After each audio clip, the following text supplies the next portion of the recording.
तर पहा, बँकेतून पैसे काढण्याची स्लिप म्हणजेच विड्रॉल स्लिप कशी भरायची पहा या ठिकाणी.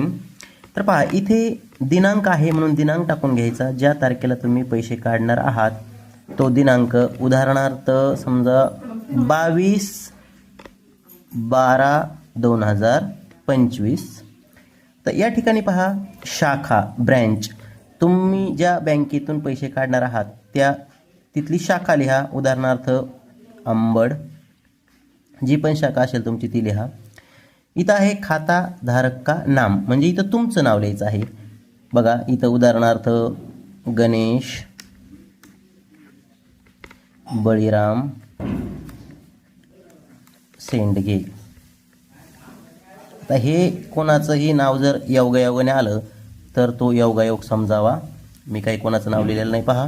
त्यानंतर इथे बघा, इथे आहे खाता क्रमांक म्हणजे अकाउंट नंबर लिहायचा आहे.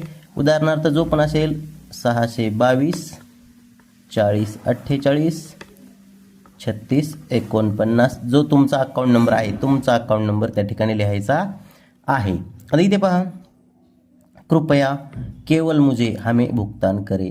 आता इथं लिहिताना अक्षरामध्ये तुम्हाला जेवढी रक्कम काढायची आहे ती लिहायची आहे.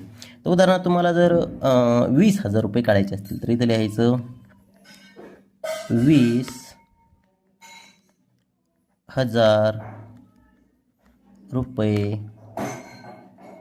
फक्त. आता इथे पहा, इथे 20,000 रुपये हे अंकात लिहायचं. 20,000 इथे एक तिरकस रेष द्या आणि असं करा 20,000 रुपये.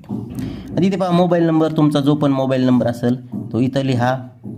पॅन नंबर लिहिण्याची गरज नाही कारण तुम्ही ऑलरेडी तुमचं पॅन कार्ड झेरॉक्स दिलेलं असतं बँकेमध्ये.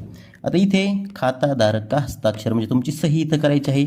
जी पण तुमची सही असेल ती तुमची सही या ठिकाणी करायची आहे आणि ही स्लिप तुम्हाला कॅशियरकडं द्यायची आहे. तुम्हाला तिथून पैसे भेटतील. धन्यवाद. व्हिडिओ आवडला असेल तर जास्तीत जास्त शेअर करा. धन्यवाद.